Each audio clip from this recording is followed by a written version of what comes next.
तो आज मैं अपना IBPS RRB PO मेंस का स्कोर कार्ड शो करने वाला हूँ, यहाँ पे दिखाने वाला हूँ जो 2024 में दिए थे। यहाँ पे आप देख सकते हैं 29 तारीख को ये रिज़ल्ट आया था। नहीं, 29/9 को एग्ज़ाम हुआ था, आया था रिज़ल्ट नवंबर में। तो इसमें मेरी कुछ ऐसी गलतियां थी जो मैं आपको बताऊंगा। और सबसे बड़ी बात है, लोगों को जो डाउट लेकर चलता है लैंग्वेज को लेकर, हिंदी और इंग्लिश, मैंने हिंदी चूज़ किया था। और मैं हिंदी सच बताऊं तो पिछले साल से ही हिंदी पढ़ना स्टार्ट किया था। मेरी हिंदी बहुत अच्छी नहीं थी, इंग्लिश तो बिल्कुल बेकार थी। एक्चुअली मैं हिंदी बोल लेता हूँ, हिंदी पढ़ता हूँ, तो मेरे को हिंदी ज़्यादा अच्छा लगा। और इंग्लिश रही तो इंग्लिश में पढ़ लेता हूँ, थोड़ा वो समझ पाता हूँ। लेकिन अब कहो इंग्लिश में बोलना या फिर इंग्लिश को अच्छे तरीके से, तो नहीं। इंग्लिश मेरा समझ लो इतना ख़राब है कि मैं जो क्वेश्चन मैथ और रीजनिंग के लगाता हूँ ना, वो भी हिंदी में देता हूँ। ठीक है, मैं जैसे एग्ज़ाम में चूज़ करता हूँ ना पजल वगैरह या फिर जो, मैं टोटली हिंदी में एग्ज़ाम देता हूँ, इंग्लिश को छूता तक नहीं। ठीक है, चाहे रीजनिंग हो चाहे, तो ये टोटल उनके लिए जो हिंदी अटेम्प्ट कर रहे हैं, हिंदी अच्छे तरीके से जानते हैं, इंग्लिश बिल्कुल नहीं जानते। तो मैं भी उसी कैटेगरी का लड़का हूँ कि मैं हिंदी बिल्कुल, हिंदी के भरोसे चलता हूँ, इंग्लिश मेरी बिल्कुल ख़राब है। ऐसा नहीं कि मैं पजल नहीं लगा पाऊँगा, लेकिन मैं बीच में वो स्पीड नहीं रहेगी, बीच में मैं फंस जाऊँगा, कहीं ऐसा कोई वर्ड यूज हो गया तो मैं उसको, इसलिए टोटल मैं एग्ज़ाम हिंदी में देता हूँ। और मैं हिंदी लैंग्वेज भी सिलेक्ट किया हूँ। ठीक है, तो हिंदी में देखिए सच बताऊँ तो पिछले साल से पढ़ना स्टार्ट किया था, वही अप्रैल अप्रैल के आसपास में हिंदी स्टार्ट किया था। और उसके पहले मैं नॉर्मली हिंदी जानता था।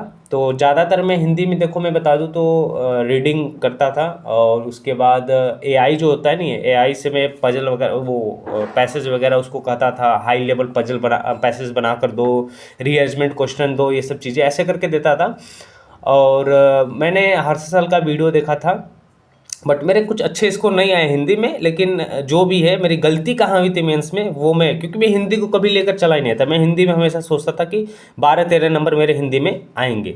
ठीक है, इससे ज़्यादा मैं नहीं सोचता था। लेकिन पिछले साल हिंदी बहुत ईजी आ गई थी, ये बात ध्यान रखिएगा। पिछले साल जो हिंदी थी ईजी थी, लेकिन 2023 की जो हिंदी थी टफ थी। क्योंकि मैं, दो लड़के थे उनसे बातचीत हुई थी मेरी, बोले कि इस साल जो हिंदी है वो काफ़ी ईजी आई थी RRB PO में। जो पिछले साल क्लर्क 2023 में हुआ था ना, उसके लेवल की भी नहीं थी, उससे भी इजी हिंदी आई थी।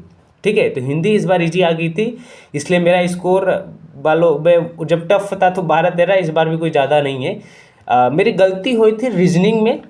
ठीक है, और GA में और मैथ में भी मुझसे थोड़ा दिक्कत है, क्योंकि मेरे रीजनिंग और मैथ ठीक है, लेकिन मैं इतना कम स्कोर नहीं समझता था कि इतना कम आएगा।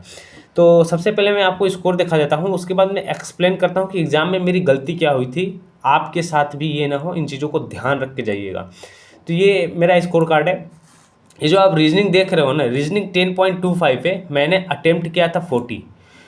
इस रीजनिंग क्या होता है, एक पजल में फंस गया था जो कि एज बेस पजल था, ईयर बेस पजल था। उसमें जो लास्ट पॉइंट में था कुछ ऐसा कि वो दो को कैलकुलेट करके वो 89 ऐसे एज ला रहा था ना, तो वो मैं फंस गया। और उसमें फंसा इतना कि मेरे 7 मिनट चले गए।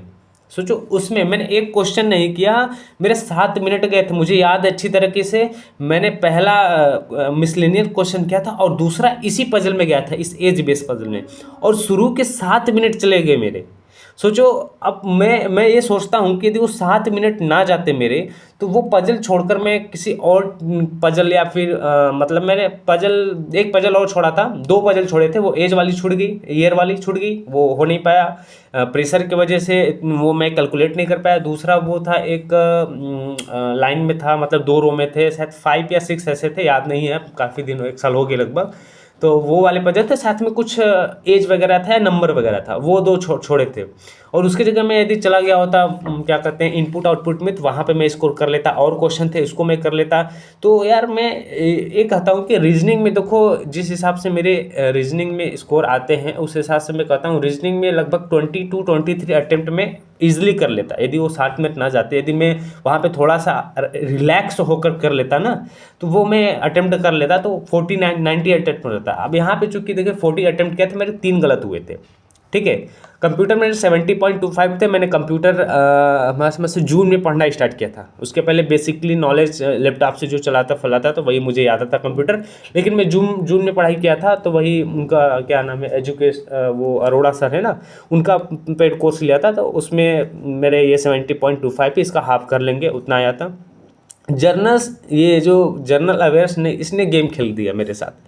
इसमें हुआ क्या कि मैंने जो है कि जून जुलाई अगस्त 3 महीने का, मतलब बहुत लोग बोल रहे थे 3 महीने का पढ़ोगे तो बेसिकली, लेकिन पिछले साल गेम क्या खेला था कि वो 3 महीने से 2 ही 3 क्वेश्चन पूछा था, बाकी सारे पीछे से पूछ दिया था, अप्रैल और मई से।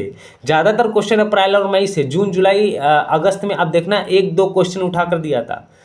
तो यार ये मेरे साथ गेम हो गया। और मैंने जो 3 महीने का था इतना अध्ययन किया था, इतना पढ़ा था मत पूछो आप, उसको मल्टीपल टाइम रिवीजन, मतलब बहुत अच्छे थे, 3-4 क्वेश्चन ही फंसे। अब मजबूरन हमको इसको तुक्का मारकर 13 क्वेश्चन करना पड़ा। मैंने इसमें मेरे को 3 ही 4 क्वेश्चन आ रहा था और मैंने तुक्का मारा, 13 मारा और कट पिट कर मेरे को 4.25 ये गेम खेला है मेरे साथ। तो यहाँ पे एक दो चीज़ें हैं जो है कि मेरे साथ थोड़ा यहाँ पे रीजनिंग में फंस गया एग्ज़ाम में, और उसके बाद ये 3 महीने का मैंने पढ़ के गया था, वहाँ से नहीं आया। और हिंदी में मेरे 50.25 थे, इसमें मैंने लगभग 24 अटेम्प्ट किए थे शायद, हाँ 24 या 25 ऐसे याद नहीं, अब कट पिट करके नंबर कैलकुलेट कर लीजिएगा, 24-25 के आसपास। तो 5-6-7 गलत हुए हैं, जिसमें से 15.25 मैं एक्सपेक्ट इतना ही लगभग रखा था, 14-15 हिंदी ईजी थी, तो मेरी हिंदी बहुत अच्छी नहीं, इस बार थोड़ी अच्छी हो गई है। ये अब मैथ की बात करते हैं, तो इसमें मैंने देखो 15 अटेम्प्ट किए थे, अब इसमें 4 गलत हो गए। देखिए ना, पिछली बार जो था, जो टोटल स्कोर 53.44 है, और मैं एक्सपेक्ट ऐसे ही कर रहा था। सच बताऊँ तो मेरा एक्सपेक्टेशन यही था कि 50-60 के बीच आएगा, इससे ज़्यादा नहीं आएगा, क्योंकि मैं देखो ना, एग्जाम आप जब देते हो ना तो आपको ये रियलाइज़ हो जाता है कि आप कितना स्कोर करने वाले हो। क्योंकि यहाँ पे मैंने फंसा था ये, फिर उसके बाद जीए मेरा अच्छा नहीं गया था, ये तो ठीक ही गया था। हिंदी तो मैं उम्मीद ही नहीं रखा था कि ये मतलब बहुत अच्छा मेरी हिंदी थी, लेकिन इस बार मैंने अच्छे से हिंदी पढ़ा हूँ। देखिए जो भी मेंस में होगा आप देखा जाएगा।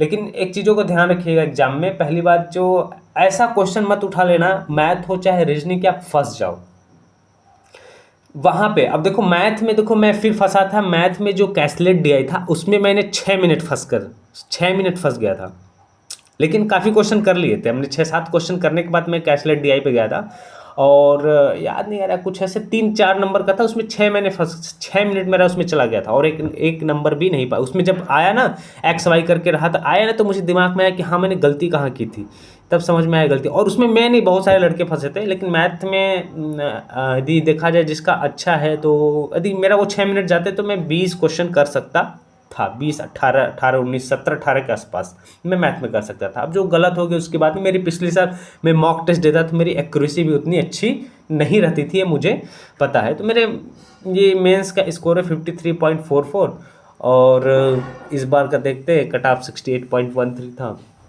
अब अगली बार देखा जाएगा क्या स्कोर रहता है। बाकी जितने नए लोग हैं वीडियो को लाइक कर लीजिए, चैनल को सब्सक्राइब कर लीजिए। धन्यवाद।